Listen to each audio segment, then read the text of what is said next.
Kakak sudah tampil? Sudah Ibu. Oke. Jadi tujuan kita hari ini adalah bagaimana memahami reliabilitas atau kehandalan sebuah software. Kemudian kita bagaimana memahami standar kualitas menggunakan ISO dari sebuah software itu sendiri. Nah, jadi di kita masuk di bagian software reliabilitas atau kehandalan sebuah software. Nah, dari apa introduction-nya atau pengenalannya bahwa kegagalan dari sebuah software itu biasanya eh, kita perlu dokumentasikan, namun kegagalan itu perlu hati-hati untuk bisa dilaporkan ke perusahaan, di mana ketika misalnya ke pengembang software tersebut ya. Kenapa demikian, Bu? Karena bisa jadi yang kita anggap kegagalan, ternyata kegagalan di sini berupa bug, defect, dan error ya. Ketika kita laporkan bahwa ini menjadi sebuah masalah, maka itu akan menjadi konsistensi penting atau hal yang penting di mana developer harus memperbaikinya ya. Kalau kita dari POV sebuah tester atau yang disebut orang yang mengujikan perangkat lunaknya. Nah, di mana pengujian seharusnya tidak hanya harus menemukan kecacatan, tapi juga memastikan bahwa program tersebut memenuhi keandalan yang diharapkan seperti itu.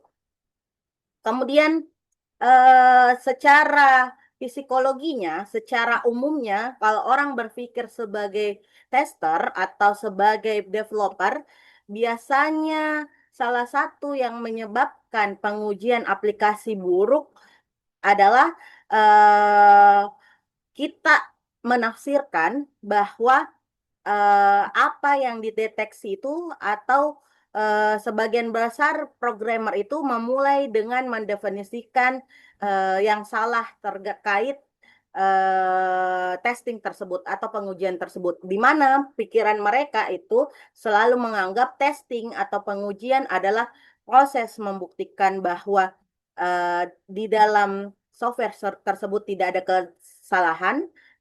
Terus tujuan dari pengujian adalah untuk menunjukkan bahwa adanya fungsi yang benar atau sesuai dengan program yang dimaksudkan. Kemudian yang ketiga itu penafsiran dari developer biasanya adalah untuk membangun kepercayaan atau membangun sebuah program yang mana kita harus eh, apa yang harus kita lakukan di dalamnya. Tapi fakta sebenarnya adalah ketika kita ingin melakukan pengujian ke dalam sebuah program, maka yang akan kita tekankan adalah adanya penambahan nilai ke dalam software tersebut. Di mana ketika kita menambahkan sebuah nilai, tentunya kita memikirkan bahwa dengan adanya peningkatan tersebut maka atau penambahan nilai tersebut maka kualitas dan kehandalan atau reliabilitas dari program atau software yang kita buat juga akan meningkat. Kemudian selain itu ketika kita menguji sebuah software maka yang kita akan tingkatkan adalah reliabilitasnya atau kehandalannya yang mana kita bisa menemukan bahkan menghapus error ataupun defect ataupun bug atau kesalahan yang ada di dalam program kita tersebut. Uh, Sehingga fakta sebenarnya adalah uh, di sini jangan menguji program untuk menunjukkan bahwa program tersebut berfungsi sesuai dengan yang kita butuhkan, melainkan untuk bisa jalannya sebuah program ini kita harus berpikir bahwa program tersebut pasti mengandung kesalahan, bukan kepada fungsinya sudah berjalan dengan benar, tapi kita pikir jangan sampai di dalam program kita ini terdapat kesalahan. Di mana semua asumsi itu yang kita lakukan adalah asumsi yang valid ya. Dan nantinya di pengujian ini atau di testing ini, di mana kita akan melakukan atau menemukan banyak kesalahan agar software yang kita jalankan itu betul-betul tervalidasi bebas dari kesalahan, bukan hanya berjalan sesuai dengan apa yang kita perintahkan. Kemudian, jadi apa yang disebut dengan sebuah reliability atau kehandalan atau reliabilitas? Nah, jadi bisa dikatakan bahwa suatu kehandalan program komputer itu atau kehandalan itu bisa disebut sebagai sebuah elemen penting. Di mana jika suatu program berulang kali gagal berfungsi, maka kehandalannya atau faktor kualitasnya ini akan diragukan ketika kita jalankan. Sehingga kehandalan ini bukan lagi seperti faktor kualitas yang kemarin bisa kita ukur, bisa kita arahkan, bisa kita perkirakan, bahkan bisa kita kembangkan data yang bisa kita lihat dari historisnya atau data-data sebelumnya. Jadi kehandalan ini bukan lagi sebuah kualitas yang dapat diukur dan diarahkan. Tapi kehandalan itu seperti apa, Bu? Nah, kehandalan itu bisa didefinisikan ketika distatistikkan, maka kehandalan merupakan probabilitas atau peluang ketika kita mengoperasikan sebuah program komputer tanpa adanya kegagalan dalam lingkungan dalam waktu tertentu. Yang mana diartikan bahwa kita tidak pernah tahu kapan tepatnya program tersebut akan gagal karena kita tidak pernah memiliki data yang lengkap yang mana dibutuhkan untuk menghitung probabilitasnya. Misalnya seperti apa, Ibu? Misalnya, kita mempunyai program atau ada program X yang disuruh kita untuk ujikan. Nah, di mana dia memiliki reliability atau kehandalan sebesar 0,996%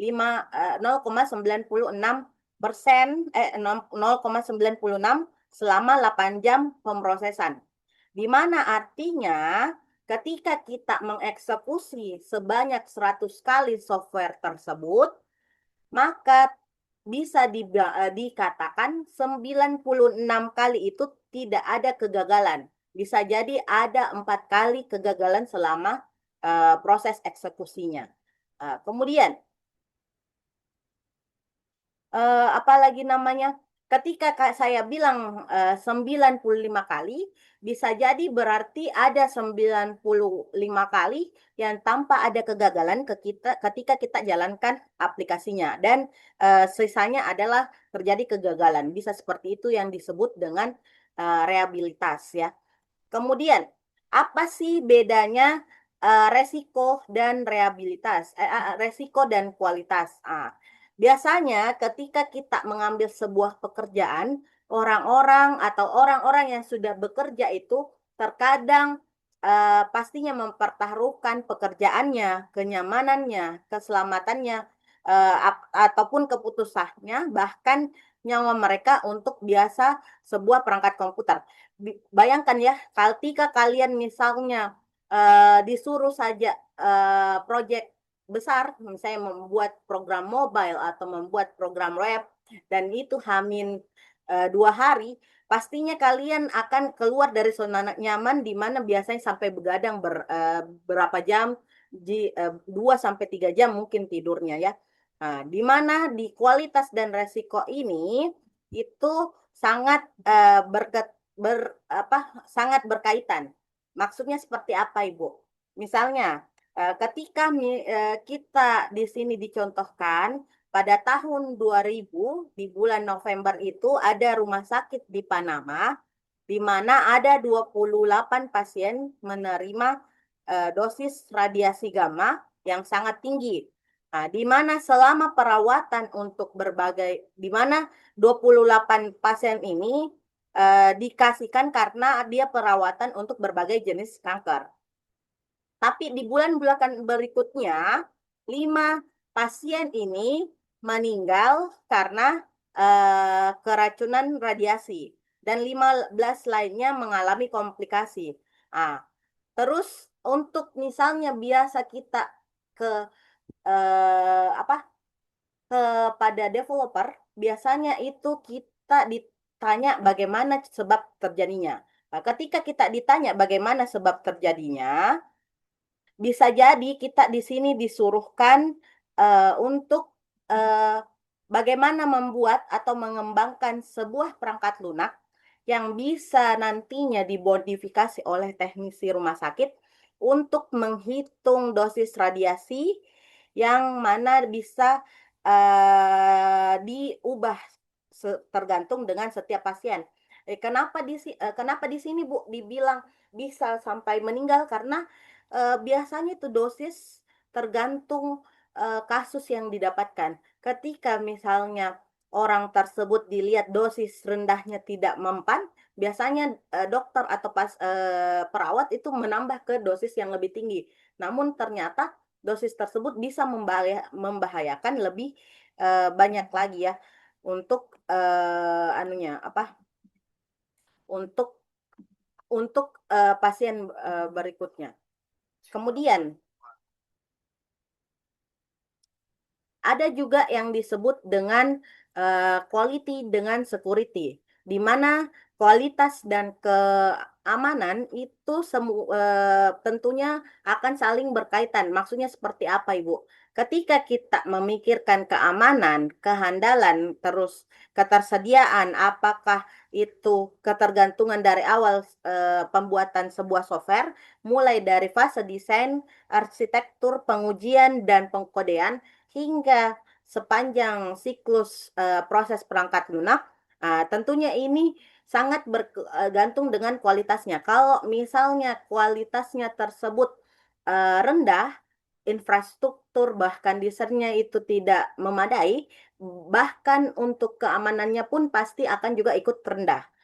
Misalnya ya, ketika kita sadar bahwa perangkat lunak itu berfokus terhadap semua siklus hidup itu dari software tersebut, ketika kita akan semakin cepat kita menemukan masalah di dalam perangkat lunak, kalau kualitasnya ini bagus, maka akan semakin cepat kita menemukan masalah di dalam perangkat lunaknya. Ketika cepat kita dapatkan masalahnya atau secara dini ini kita anukan permasalahannya, itu bisa dengan cepat juga kita apa lagi namanya memperbaiki masalahnya, memperbaiki keamanannya. Nah, ada dua jenis permasalahan di perangkat lunak, salah satunya bug ataupun celah yang mana bisa terjadinya error dan lain sebagainya. Ketika misalnya kita mengimplementasikan suatu masalah ya, yang lainnya bisa berupa masalah arsitektur ataupun masalah desain. Jadi biasa permasalahan utamanya ada dua, bug ketika masalah implementasi, namun masalah yang keduanya itu berupa masalah arsitektur dan masalah desain. Kemudian apa lagi namanya? Eh, di mana keamanan sebuah software dan analisis resiko itu tentunya akan menjadi sebuah aktivitas yang mana akan menjamin kualitas sebuah software. Di mana kalau keamanan dan analisis resiko itu berfokus pada mengidentifikasi dan menilai adanya potensi dari resiko yang ada. Misalnya terhadap ada tidak pengaruh dari perangkat lunak ketika kita jalankan uh, apa di fitur A. Ada tidak yang menyebabkan kegagalan ketika di fitur B? Bisa seperti itu untuk menilai keamanan dari software dan menilai analisis resikonya. Jika resiko dapat diidentifikasi, jadi ini kembali ke awal ya, ketika masalah ataupun resiko bisa diidentifikasi sedini mungkin, maka proses perekayasaan perangkat lunak itu kita dapat tetapkan secara stabil ya, secara desainnya, secara tampilannya itu langsung bisa kita tetapkan, dan resiko-resiko yang ada tadinya itu bisa kita hilangkan, bahkan bisa kita kendalikan yang menjadi potensinya seperti itu. Kemudian,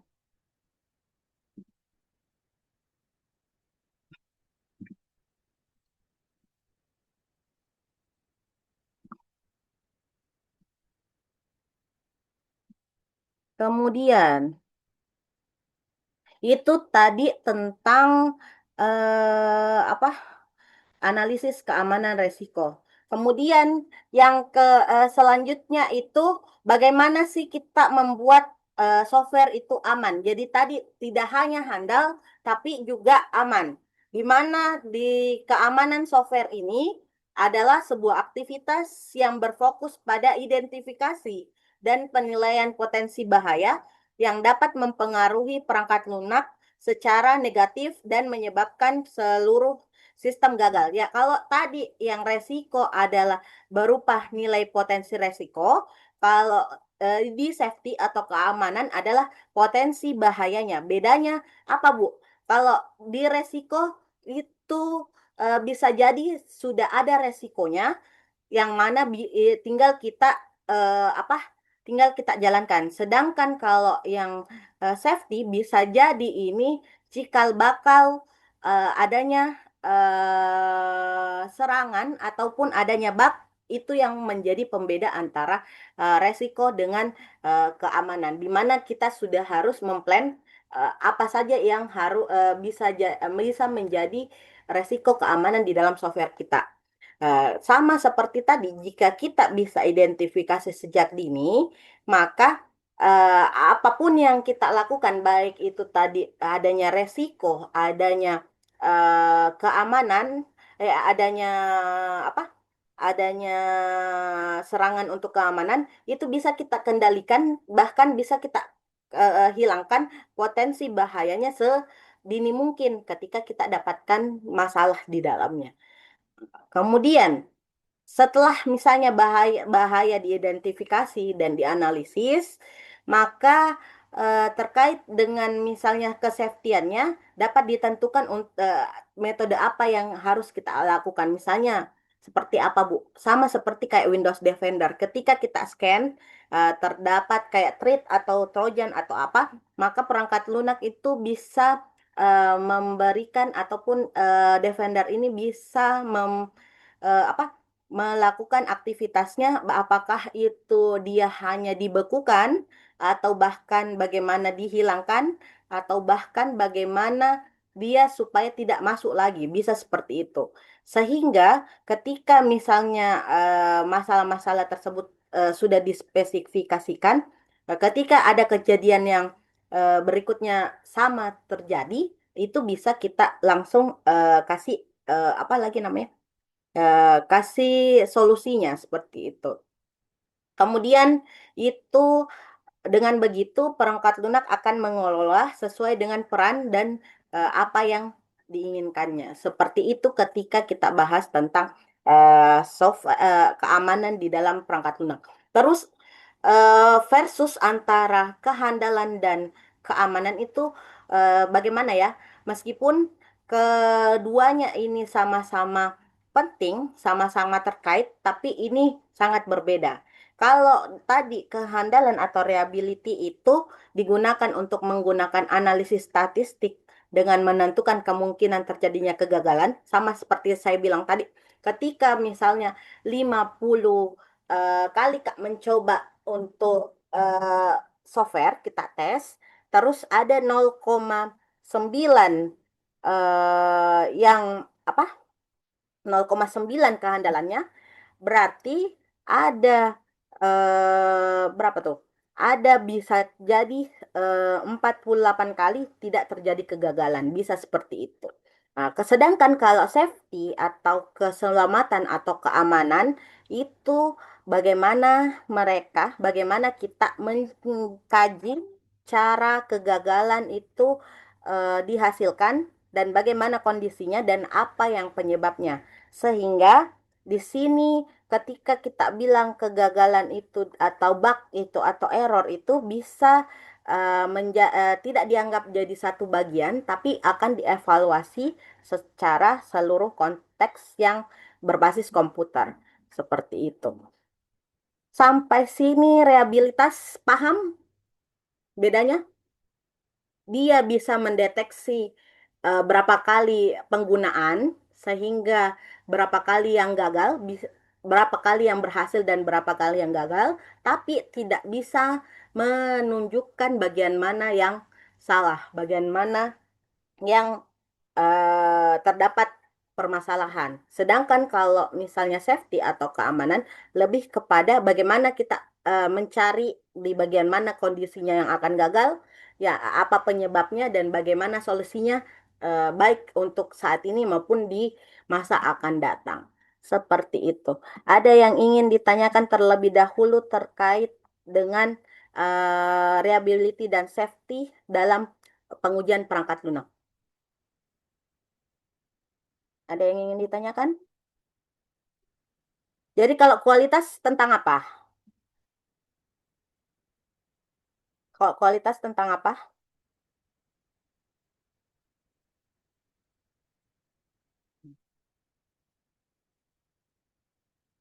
Kualitas tentang apa?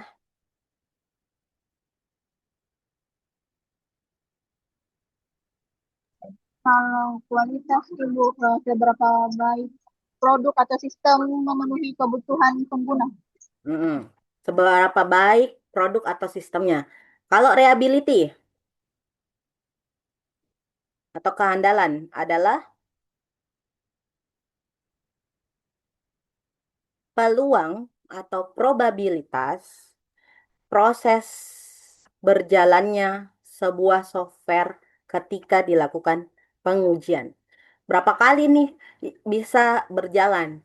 Misalnya 100 kali kita tes, ternyata kehandalannya cuma 0,96, berarti mungkin diperkirakan 90 kali 96 kali dia berjalan dengan lancar. Lebihnya itu tidak lancar atau ada kendala. Begitu ya. Peluang berapa kali proses software itu ketika diuji tidak ada kegagalan. Itu namanya kehandalan. Sedangkan safety itu bagaimana cara kita mengkondisikan atau menghasilkan eh, apa penyebab dari kegagalan, kecelakaan di bug, defect atau error yang ada di dalam sebuah software. Itu tadi yang disebut dengan reliability dan safety bahkan kualitas seperti itu.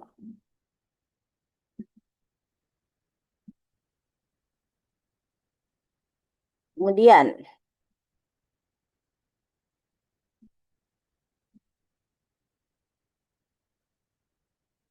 ada yang ingin ditanyakan dulu sebelum kita ke ISO?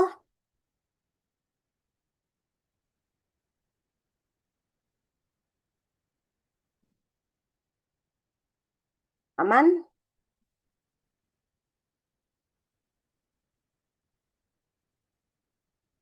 Aman?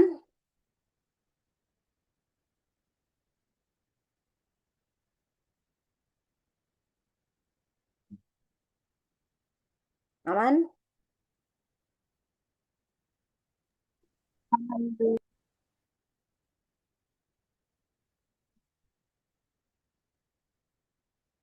Itu tadi tentang rehabilitas atau peluang berapa banyak apa keberhasilan sebuah software dalam dijalankan ketika pengujian.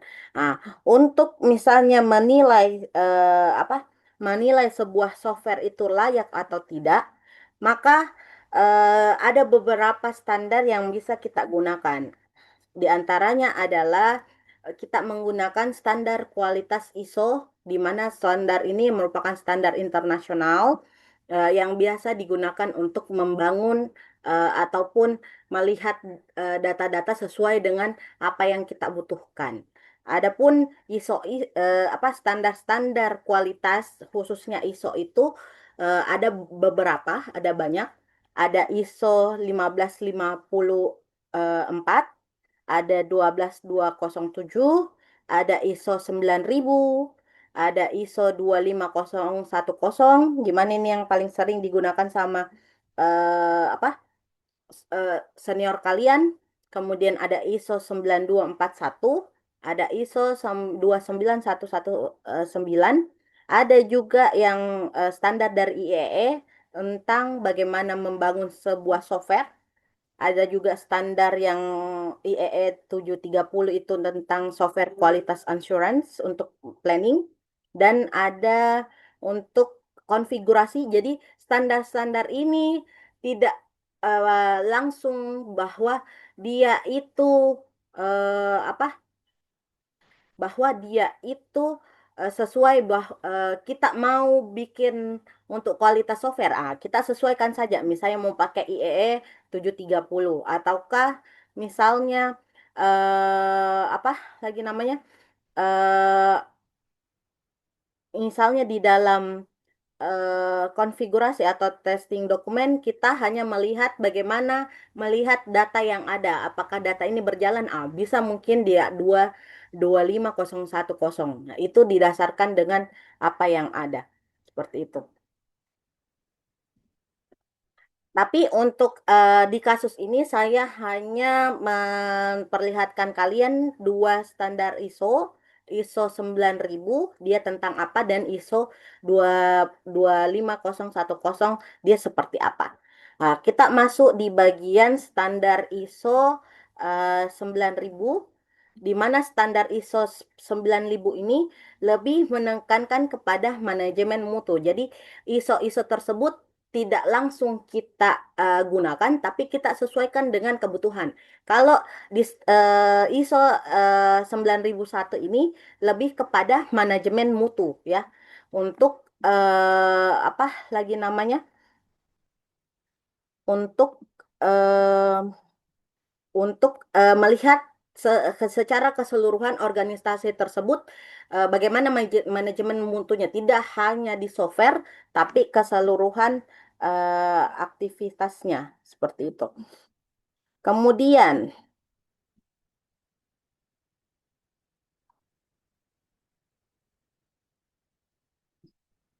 di bagian ISO 9001 ini itu dia apa berlaku untuk organisasi di mana ISO ini digunakan mulai dari perancangan sama kayak life cycle-nya software, mulai dari perancangan, terus ke pengembangan dalam implementasi, ke pemeliharaan atau maintenance, termasuk juga dengan perangkat-perangkat lunak yang bisa digunakan. Nah, kemudian di ISO 9001 ini itu salah satu framework yang merupakan bisa menjadi framework pengembangan, di mana dia akan menjelaskan proses kualitas secara umum, kemudian mengurai standar-standar dan prosedur organisasinya, dan juga mengurai dari apa lagi namanya?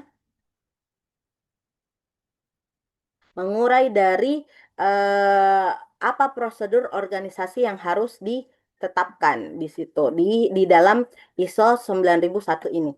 Kemudian apa proses intinya Bu ketika kita melakukan standar ISO 9001 ini? Dari prosesnya ada dua inti atau dua core di dalam 9001 ini. Bagaimana proses delivery dari produknya atau bagaimana proses tersebut berjalan dan bagaimana proses tersebut sepertinya bagaimana apa proses dukungan agar proses tersebut bisa terdelivery atau terjalankan. Kalau di proses produk atau menghasilkannya itu hampir mirip dengan software life cycle, di mana software life cycle itu eh apalagi namanya? Software life cycle itu mulai dari akuisisi alur bisnisnya seperti apa di sini. Kemudian setelah kita kumpulkan atau kita akuisisi data alur bisnisnya atau proses alur bisnisnya, baru kita lakukan di bagian desain dan developnya, mendesain dan bagaimana merancangnya. Kemudian setelah itu kita lakukan bagaimana memproduksi dan bagaimana memproduksi dan apa mendelivery atau menjalankannya. Nah, setelah itu sebelum kita masuk ke fase kita delivery, ada proses tesnya juga. Di sini yang bisa kita lakukan di tes alpha atau tes awal di bagian developer. Kemudian setelah itu ada service dan support. Di service dan support ini adalah ketika ada masalah maka kita ke bagian service dan support yang mengatasi masalah tersebut.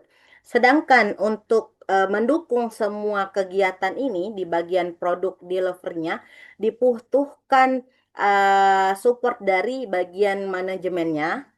Nah, kemudian di bagian supplier manajemennya, yang bagian apa, yang menyuplai bahan bakunya, terus dibutuhkan juga di bagian konfigurasi manajemen yang tahu tentang konfigurasi yang mana dihidupkan, yang mana alurnya dari B ke C, dari A sampai Z, bagaimana prosesnya itu di bagian konfigurasi manajemen dan inventory manajemen. Inventory manajemen itu di bagian pergudangannya. Jadi ketika misalnya ada bahan yang apa? Ada bahan yang kurang atau seperti apa itu kita bagian di inventory management. Ibu, maksud tak ini seperti apa? Misalnya, ketika kita ingin membuat sebuah software perangkat lunak seperti Shopee, tidak hanya kita melihat dari sisi kita sebagai penggunanya, tapi juga kita melihat dari segi klien, bahkan bagaimana proses bisnis ini bisa berjalan ya. Tidak tiba-tiba Shopee tersebut itu tiba-tiba langsung bisa ada program affiliate yang seperti kalian lihat. Tiba-tiba ada proses live-nya. Itu tidak seperti itu. Maka untuk mendukung biasanya apa hal-hal tersebut salah satunya bisa dari proses bisnisnya. Oh, kita mau melangkah ke mana nih proses bisnisnya setelah kita berhasil misalnya memproduksi menjualkan barang orang tanpa kita perlu ada barangnya seperti itu. Kemudian di supplier, oh di supplier itu misalnya apa-apa sih yang paling diperlu ketika misalnya kita ingin menjalankan proses tersebut. Oh, kita harus tahu nih di mana kita letakkan distributornya, mulai dari pengirimannya, mulai bagaimana pengiriman barangnya, menggunakan layanan apa saja bahan bakunya itu di bagian supplier manajemen. Kemudian di konfigurasinya itu tadi bagaimana proses tersebut bisa berjalan dengan baik. Terus di bagian inventory management, di bagian inventory management itu ialah bagaimana tadi saya bilang bagaimana data-data tersebut atau apa-apa saja yang dibutuhkan itu bisa sebagai proses bisnis selanjutnya atau pengembangan software selanjutnya seperti itu.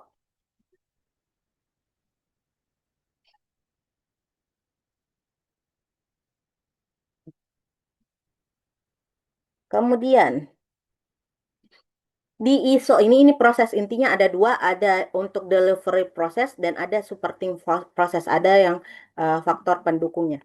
Selanjutnya, di dalam untuk kita melihat kualitas sebuah software, maka di produk quality ini ialah yang akan dilanjutkan kepada bagian organisasi, di mana tadi apa ISO 9001 ini akan menjadi model, ada instrumen di dalamnya, kemudian ditarik atau diwariskan kepada organisasi sesuai dengan organisasi yang berjalan, baru dari organisasi tersebut itu untuk melihat apa-apa saja project plan yang akan kita buat untuk perancangan dari sebuah produk tak. Apakah ini nantinya eh, dalam bentuk platform mobile kah, dalam bentuk platform web kah, dan lain sebagainya. Nanti setelah project plan ini jadi, maka baru kita lanjut ke produk quality atau manajemen, di mana dia apa lagi namanya, dia akan melihat oh sesuai tidak dengan yang kita butuhkan atau yang kita suruhkan. Jadi di bagian ISO ini tidak harus selalu terkait dengan perangkat lunak, bisa saja juga tentang produksi sebuah barang ataupun aplikasi. Tapi bisa menjadi salah satu acuan seperti itu. Kemudian setelah itu dia akan juga melihat dari dokumentasi-dokumentasi yang ada untuk organisasi tersebut, apakah sudah sesuai dengan kualitas yang diinginkan atau hasil yang didapatkan dari proyek tersebut. Jadi inti dari ISO 9001 ini adalah bagaimana kita membuat kualitas proyek dari manajemen yang ada atau yang kita punya, baik itu berupa software, berupa barang, berupa apa, berupa aplikasi dan lain sebagainya, seperti itu.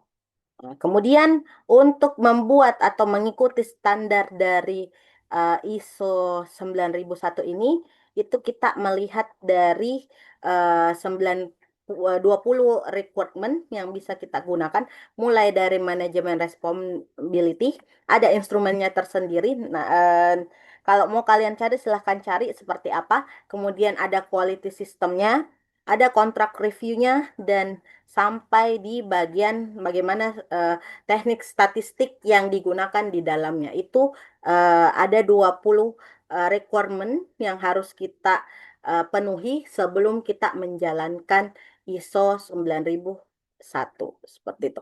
Nah, kemudian ketika kita ingin masuk atau menjalankan ISO ini, tentunya untuk menilai bahwa sesuai dengan requirement ataupun ISO 9001, maka diperlukan sebuah auditor yang menyatakan bahwa ini sudah sesuai dengan ISO 9001 ataupun efektif dalam pembelajaran di 9001 ini. Seperti itu untuk menyatakan bahwa ini sudah sesuai dengan standar ISO 9001.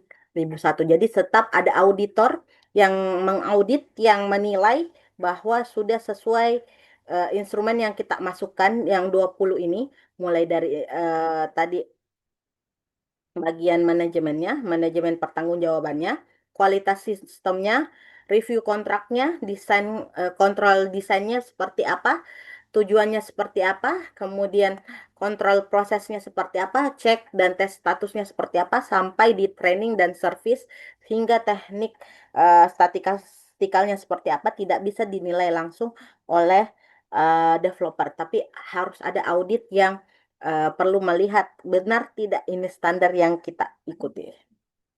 Seperti itu. Kemudian, itu tadi tentang ISO 9001. Bagaimana dengan ISO 25010?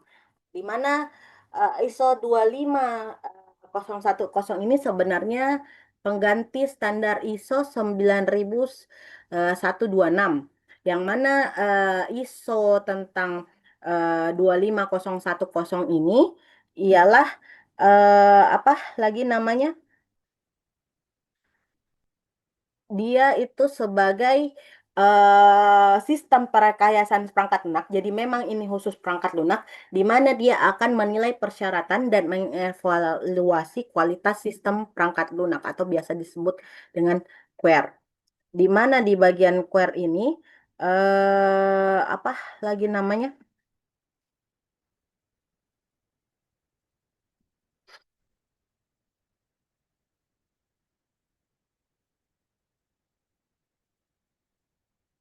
Kemudian yang kalau tadi tentang manajemen mutu, jadi bisa tentang barang, bisa tentang software, bisa tentang shipping dan lain sebagainya. Kalau di ISO 25010 ini memang khusus perangkat lunak. Itulah kenapa kita banyak menggunakan ini. Tapi selain 25010 ini bisa menggunakan juga tadi standar IEE 730, dia khusus software kualitas apa atau meninjau kualitas dari software.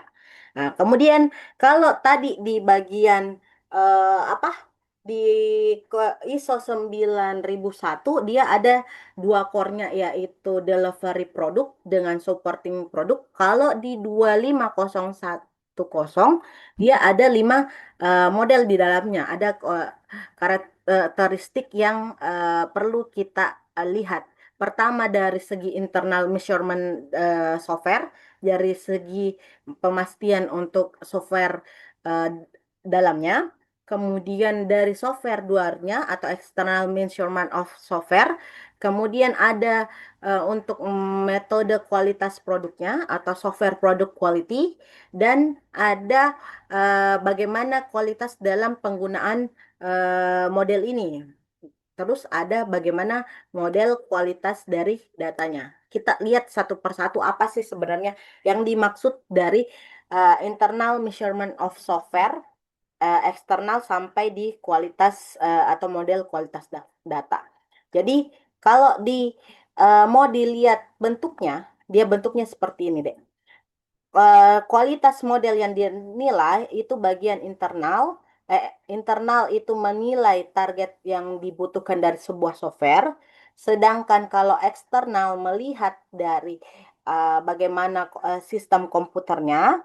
Kemudian kalau software produk tidak hanya melihat dari target softwarenya, tapi juga melihat dari komputer sistemnya. Kalau data, dia melihat dari data quality-nya. Kalau dia apa? Kalau dia kualitas, dia melihat dari eh kualitas data di modelnya, baik itu secara fisik, secara lingkungan, secara mekaniknya, bahkan secara bagaimana maintenance sampai ke penggunaan di end usernya atau pengguna terakhirnya. Itu yang bisa dilihat dari ISO model.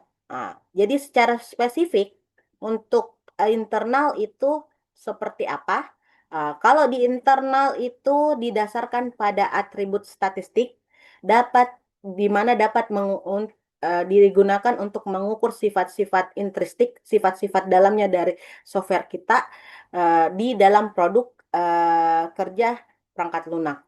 Kemudian biasanya menggunakan analisis statistik berupa alat analisis otomatis dan inspeksi ketika kita ingin menilai uh, internal quality atau target software tak itu bagaimana isinya dan berupa statistik hasilnya.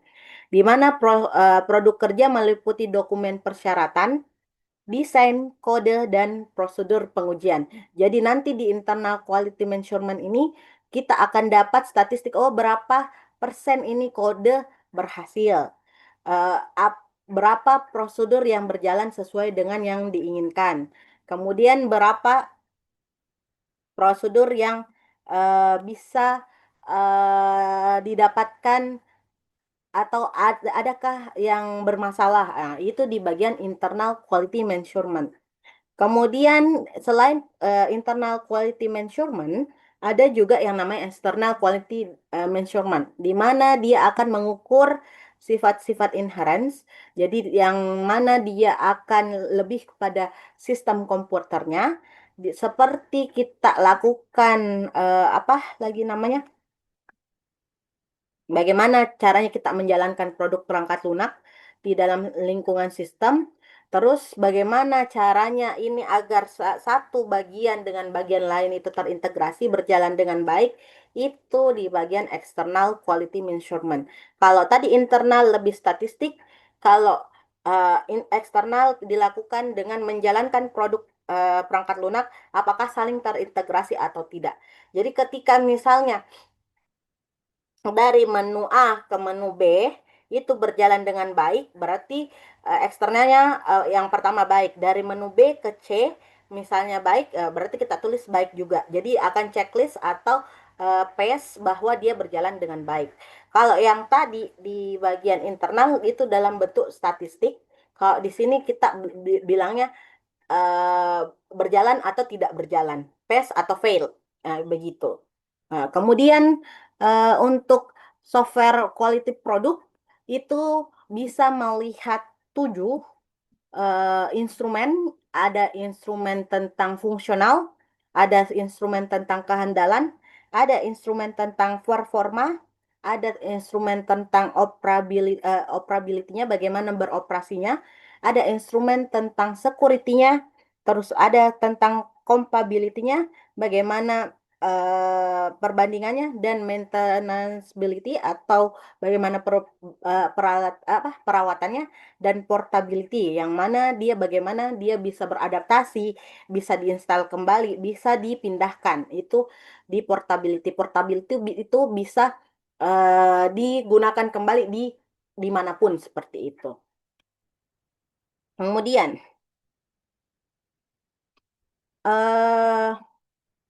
apa lagi namanya? Di dalam software itu, ketika misalnya di bagian fungsional lebih kepada akurasi dari fungsi untuk software. Sedangkan kalau reliability tadi kehandalan melihat dari ke apa maturity ataupun siap tidak ini anu tak aplikasi tak, terus bisa tidak diakses, terus berapa toleransi kesalahannya, sama seperti tadi ketika kita bilang 0,96 kehandalannya, berarti 0,04 adalah toleransi kesalahannya. Terus bagaimana cara kita recovery ketika misalnya dia ada kesalahan sehingga bisa dibalikan ke keadaan awal seperti itu. Kemudian apa lagi namanya? Ketika kalau di performance dan efisiensi itu lebih kepada bagaimana waktu yang bisa dilakukan, sama seperti tadi ketika kita proses menjalankan software itu berapa lama sih waktunya, ketika misalnya kita lakukan pengetesan selama 3 jam atau 4 jam, ya, itu ketika kita tes selama 100 kali eh, berhasil tidak, atau ada beberapa waktu itu dia tidak terjamin apa bagaimana permasalahannya.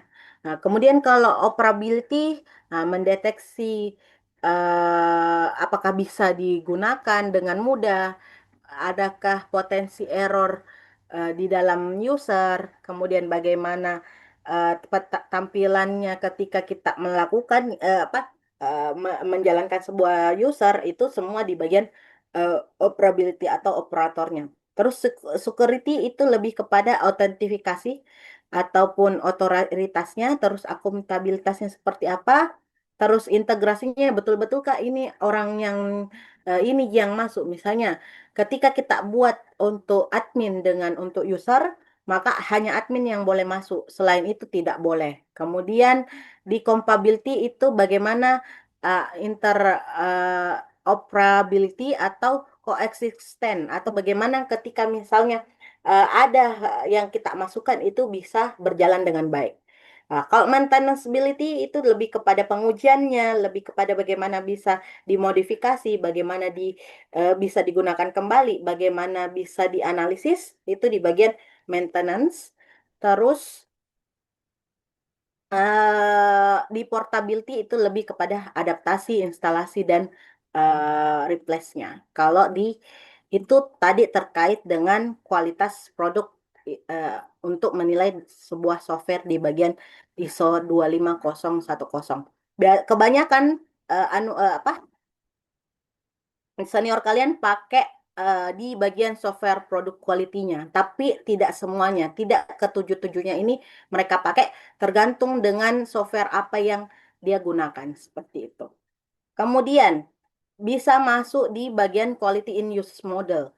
Di bagian quality use model ini, ketika kalian ingin meninjau apakah dia efektif, apakah dia efisien, apakah dia aman dan bisa digunakan kembali, dan ini sangat bagus digunakan sesuai dengan yang diharapkan, maka kita pakai di bagian kualitas modelnya. Di mana dia ini bersifat intrinsik, yang mencakup perangkat lunak, perangkat keras, bagaimana komunikasi antar perangkat lunak dan perangkat kerasnya, bahkan sampai ke usernya. Juga ini apa lagi namanya?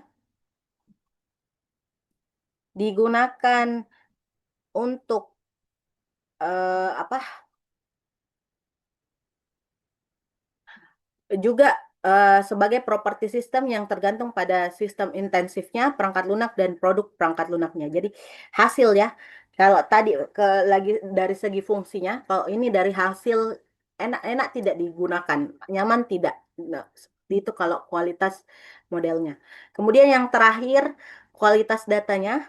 Di kualitas data ini biasa kayak data-data atau software BPS ya.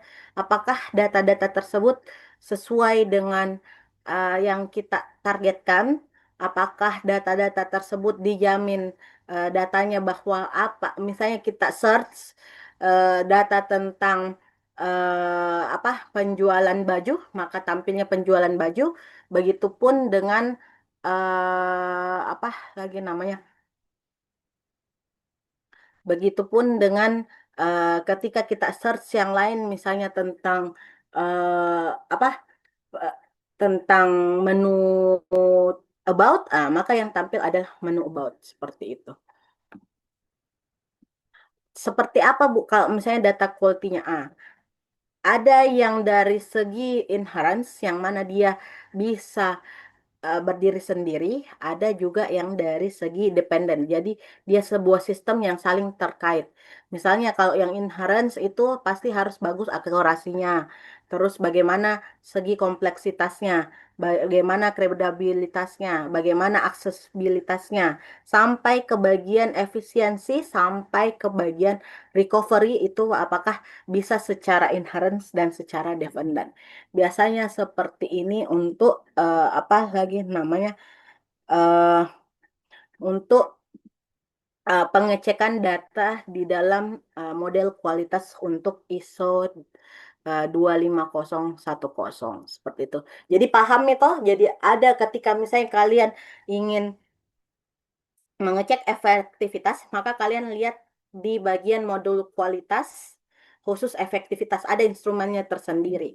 Seperti itu. Ketika kalian ingin lihat dari segi fungsinya, maka pakai eh, software quality produk, di mana dia software quality produknya itu seperti apa? Apakah dia sekuritas apa? Mau lihat dari fungsionalnya untuk melihat akurasinya atau melihat performanya, itu bisa dilihat dari software quality produk seperti itu untuk apa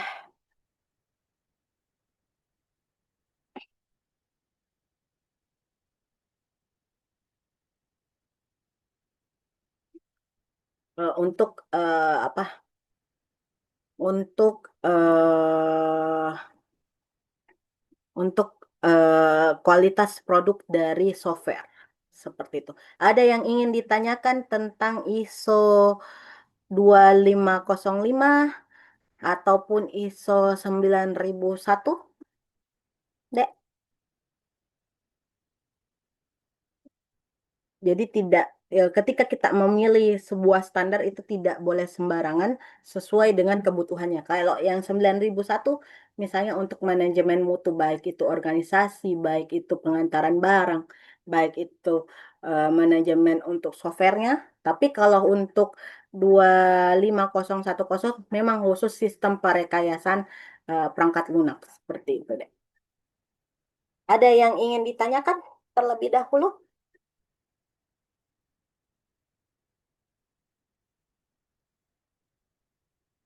terkait ISO ataupun reliabilitas dari sebuah software?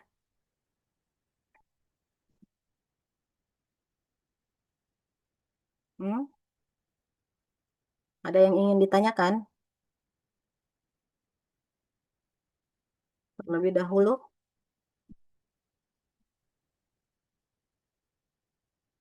terkait yang tadi tentang rehabilitas. Kalau rehabilitas adalah peluang keberhasilan dalam menjalankannya. Misalnya 90% berhasil jalan.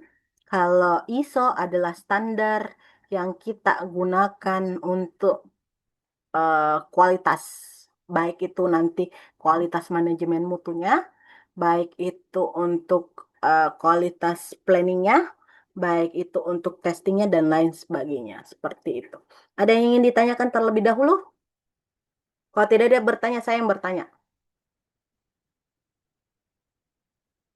Oke, terus, silahkan Ikram.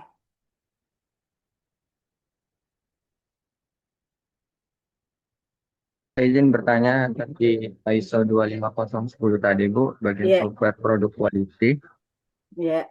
Eh, saya lihat di situ Bu, ada yang yang pernah saya lakukan dalam pengujian perangkat lunak itu Bu, eh, ada juga usability Bu. Nah Iya. ini bedanya Bu usability dengan operability itu kayak bagaimana Bu? Kalau usability, dia lebih kepada bagaimana dia menggunakannya. Nah, tapi kalau operability itu lebih kepada bagaimana dia bisa memproteksi adanya error ataupun kayak misalnya dia dari segi settingan lah bisa dibilang seperti itu.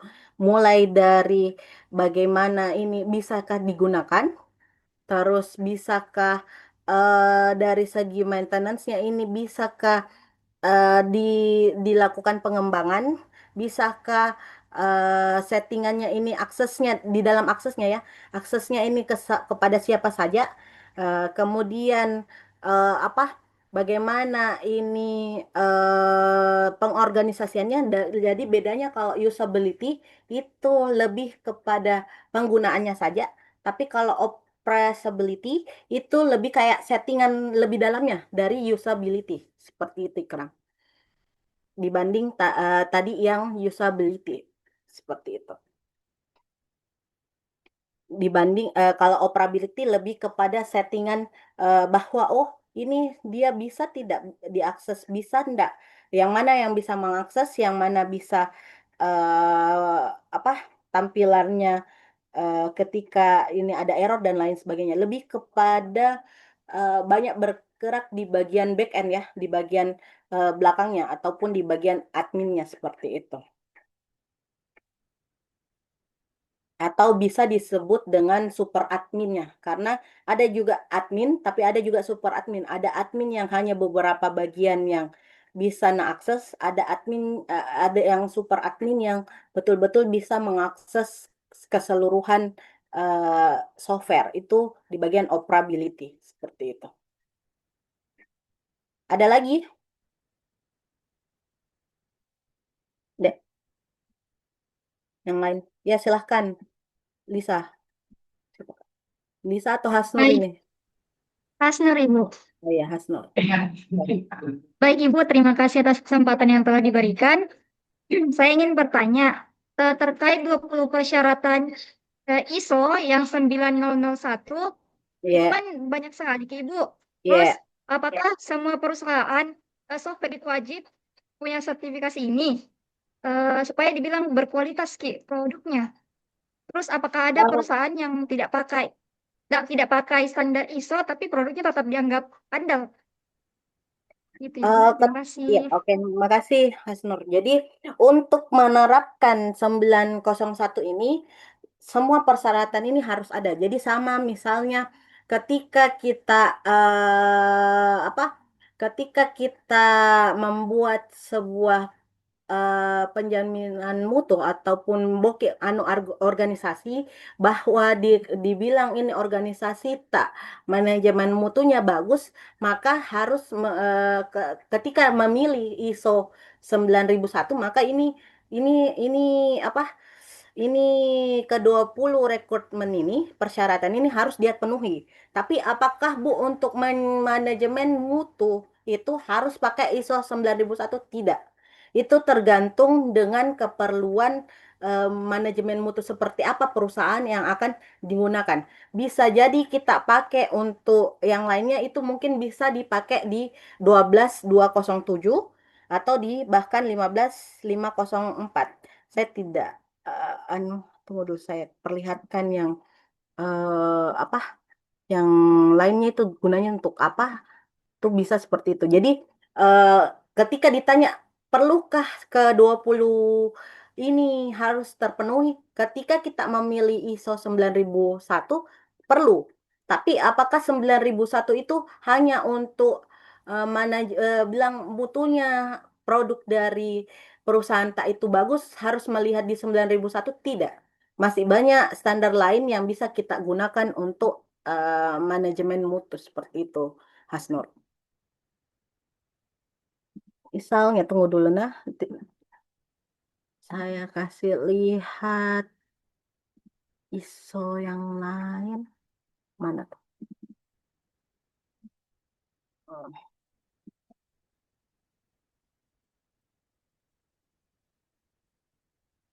mana, mana.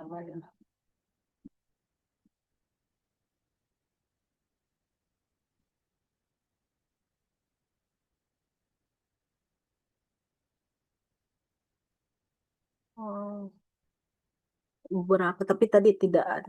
Ini lebih ke software sih. Coba. Di kalian tampil warna merah, ISO, anu, tampil nggak? Saya matikan dulu yang sebelumnya.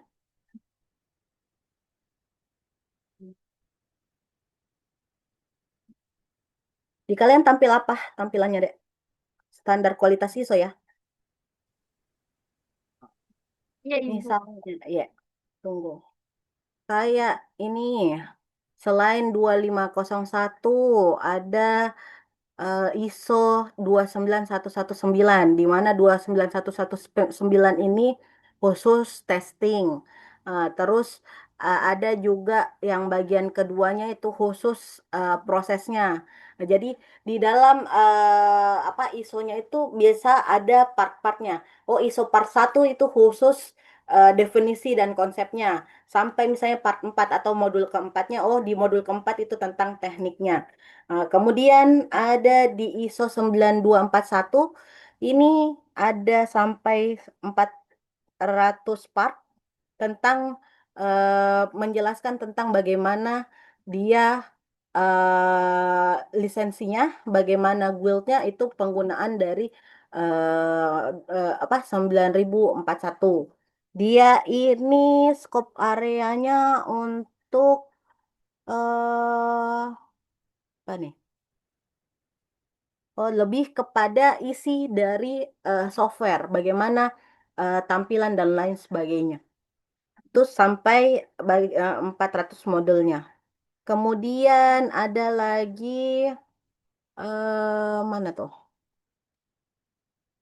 Jadi akan ISO itu ISO kualitas itu tergantung dengan apa yang kita akan buat.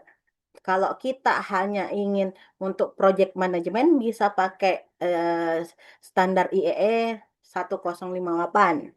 Kalau misalnya hanya untuk testing bisa yang 829 seperti itu. Jadi tidak harus kalau tadi manajemen mutu yang 9001 itu kita harus pakai ketika mau dikatakan produk tak